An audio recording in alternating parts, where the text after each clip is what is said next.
Hello, fellow AFL enjoyers. It's Matt here with another Supercoach video. And I'm going to be pushing through the sickness today because I need to talk about getting into the top 500. I'm very excited, very happy. We'll just go straight into the team and talk about it. So we're not updating our shield. So good things that we did. Horne-Francis stayed in the team. Sheasel stayed in the team. Ashcroft, we didn't trade him 2 weeks ago, which is good. And Whitfield was captain. So that's what's really done it for me. Now, I think it was about 20% of the top 1% traded Horne-Francis. Maybe about 40 or 50% had like captained or vice captained Zorko. So it's sort of just played into my hands this week that, you know, we had a good captain and we've managed, you know, to avoid a couple pitfalls. The thing with this team, like, I like the team. It's solid, but the trades that I've done, Smith and Bison were great trades, had to be done. But we traded in Callahan and we traded in De Koning. So I'm trading out players that I've brought in. I'm trading out 2 players that I brought in, you know, on trades within the first 4 rounds or 5 rounds, whatever it is, man. So I'm sort of shooting myself in the foot with this team. But yeah, no, look, it's a pretty solid team regardless.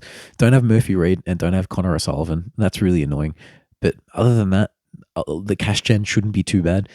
Hopefully Nevitt comes back. You know, I'm one of the few that's probably still got him. The good thing is we'll find out pretty early on the Thursday whether he'll play or not. But before I go into my trades, I just need to shout out my boy. Where's the league? Here we go. In the SC Enjoyers 2025. So this is the draft guys. And one of the draft guys, Nick, you know, the Nicktatorship over here. Rank 20 is insane. And all the flowers to him. He's got Connor O'Sullivan. Good on him. He's got Lawler in there. He's a Richmond boy, so you had to have him. The team is just solid. And the thing that it's kind of amusing to me that Wits is in this team. Wits is in like 2% of teams, and one of those teams is in the top 20. So shout out to Nick for this one. Yeah, very solid team. I think the thing that I like about it is, so the 4 midfielders that he has here, I'd be happy with all of them. Like Dunkley, Brayshaw, Dawson, Oliver. Oliver's the one that's kind of been a bit mid, but everyone's got him, so it's fine. But the other 3 are all great selections. Whereas my midfield, I just look at it and I'm just sick of it already. But anyway, Holmes as well and Sinclair. So he's done really well. I think he started with Dunkley. I don't think he traded him in, if I'm not mistaken. So well done to Nick. Anyway, back to the tortoise. Yeah, look, I'll run a couple trade scenarios. All of them at this stage include Callahan leaving. The only situation where it doesn't involve Callahan leaving is if I just decide I'm going to hold my trades and I'll go someone down to Clay Hall and that's it. So let's bring in that guy, Clay Hall. Now the decision becomes who is the next trade out. So if O'Driscoll's out for a little bit, we have, you know, the devil's number of money to spend over here. So who would come in? It's between Brayshaw and Sarong. And I want to show you something I was playing with earlier. So this is Sarong's games from the bye round onwards to now, a 107 average, right? Let's keep that number in mind. We're going to move over to Andrew Brayshaw. We remember at the start of last year, he didn't have the best start, but post-bye, he's averaged 10 more than Sarong. And these scores are just consistent as well. So if O'Driscoll's gone, we're bringing in a big dog, and it's going to be Andrew Brayshaw. Now, the only thing with this trade that I'm uneasy about is that I'm trading out Nod, who's one of the best moneymakers that we have. And I'm not even upgrading a rookie. I'm upgrading a guy who was meant to be a primo. That feels wrong to me. That just feel something about it. I just feel like I'm taking a backward step. I feel like I've a move that should be a positive move is sort of just breaking even. So I probably wouldn't bring in Brayshaw if I'm trading out O'Driscoll in this case. What I would do, we're going to play around a little bit with this. So Marriage is going to come in, and then let's say it's O'Sullivan that goes, or we have 553 to go get someone.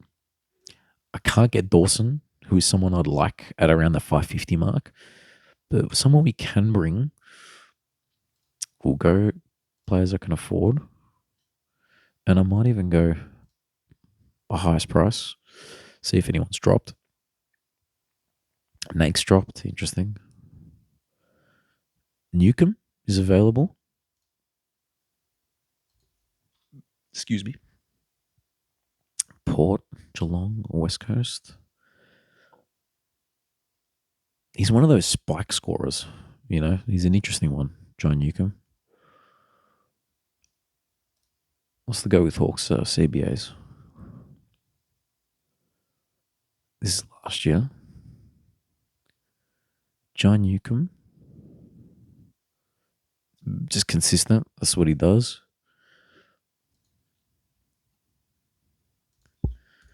Let's have a little play.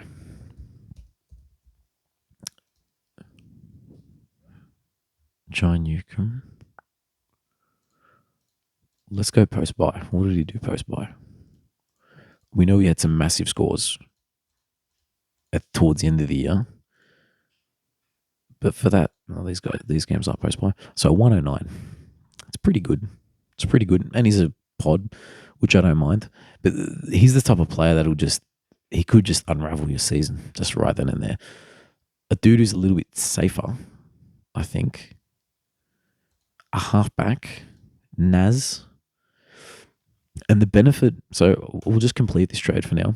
The benefit of this type of trade, in my opinion, so it was, what was it? Hall, Marriage, and Naz for Driz, Callahan, and O'Sullivan. At least it's even in regards to Clay Hall should make this more money than O'Sullivan. Marriage, if O'Driscoll is out for like a month, Marriage can make maybe another 80K, maybe, you know, but at least there's still money to be made there. And if he's a keeper, which I doubt, we've got him. And then Naz for Callahan is an upgrade. So I feel like better about this move because we've still got 2, 3, 4, 5, 6, 7, 8, 9, 10, 11, 12, 13, 14, 15, 16. So we've got 16, you know, primos, keeper, primos, whatever. And we've got the plus of Marriage, you know, sort of just directly replacing Nod.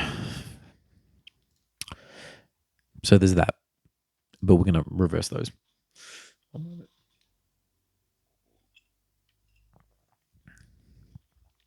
Another option, if we don't want to boost, which is probably a wise thing to do to save your boosts, because there's going to be a moment where there's going to be multiple downgrade guys and you still want to upgrade. So those boosts are pretty valuable, right? We have 560K to go get a guy. We'll go through all the options again. We'll go into the flex. This is what I love about the flex. You can look at everyone. Players I can afford. And the one that I'm interested in the most is Jordan Dawson. I think he's the most consistent out of all those guys. I think we've got a safe one there. Don't have to worry about, you know, JD at all.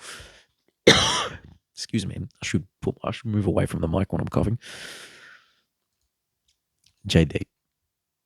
So that's the option. That's a pretty solid option. Now, I'll probably go with that, but it depends what happens with, you know, if Nevitt's not in or if he is named the sub against Adelaide, he needs to get out of my team. So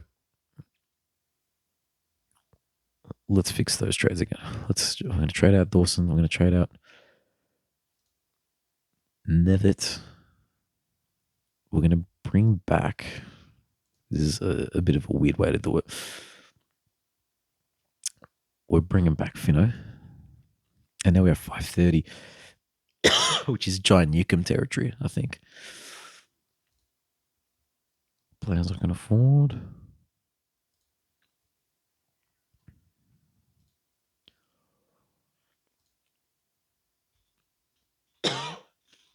It's not even Giant Newcomb territory, I don't think. Max Holmes. Interesting. That might be the guy. Now, with Max Holmes, the concern with him, honestly, my only concern with him is tags.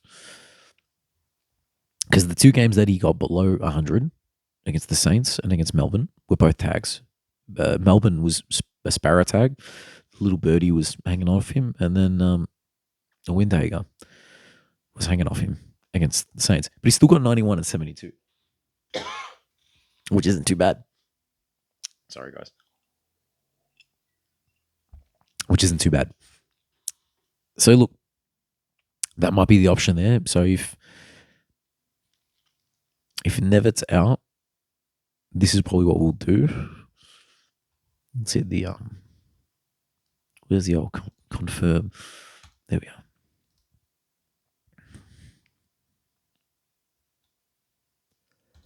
Let's optimize.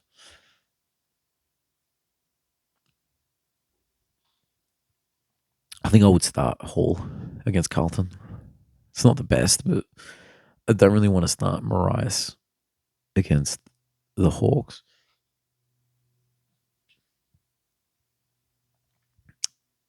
It's a roulette, really.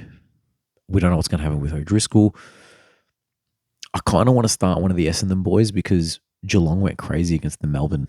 You know, the Geelong defenders went crazy against Melbourne, but these guys are so inconsistent. I can't trust either of them. So probably just leave it at trainer. But yeah, look, this is what we're thinking. Holmes M1. It just looks so gross. But it is what it is.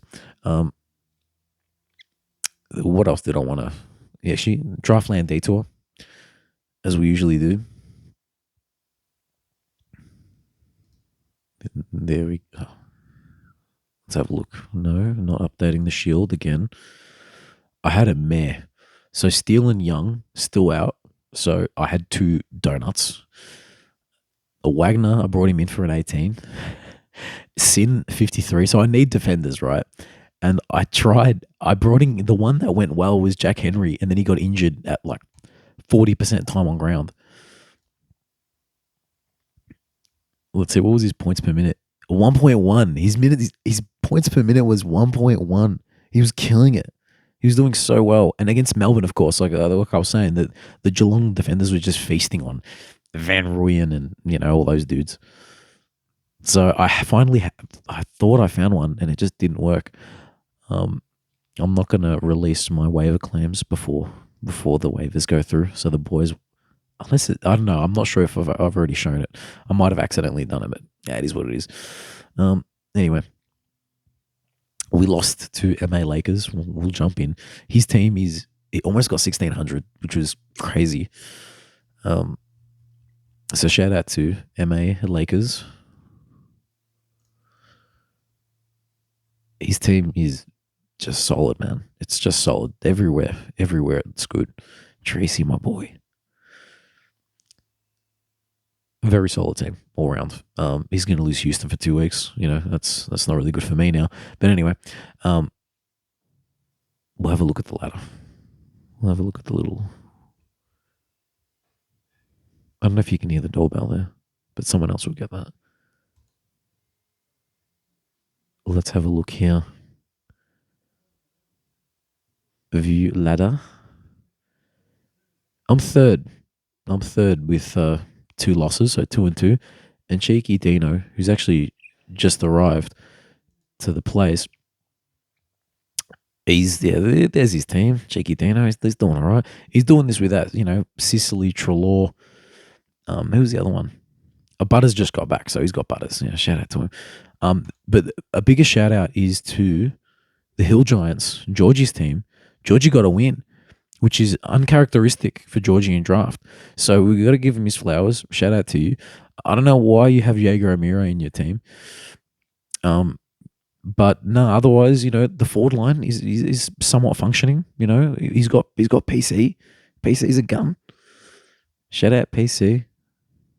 What's his scores, man? Is he mate? Is he classic relevant? Nah. But Himmelberg might be classic relevant. Flanders. We need to have a little look at Flanders. Yeah, so we need to shout out to Georgie, but we need to go back to classic land. And what's the go with Flanders, man? What's his price gonna just plummet to? 229 break even.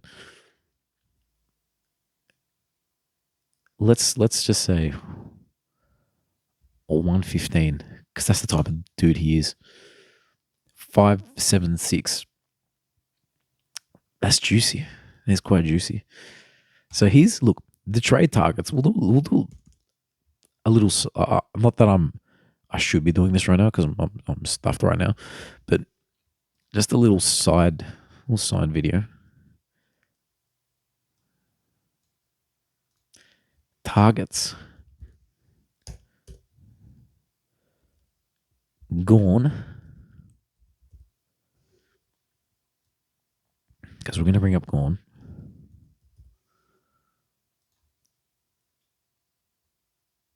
We could bring him in. You could bring him in now. Still have a 90K, little thingo on him. What's going on here? That document can go away. Gorn, we could bring him in. Flanders soon. Dacos soon.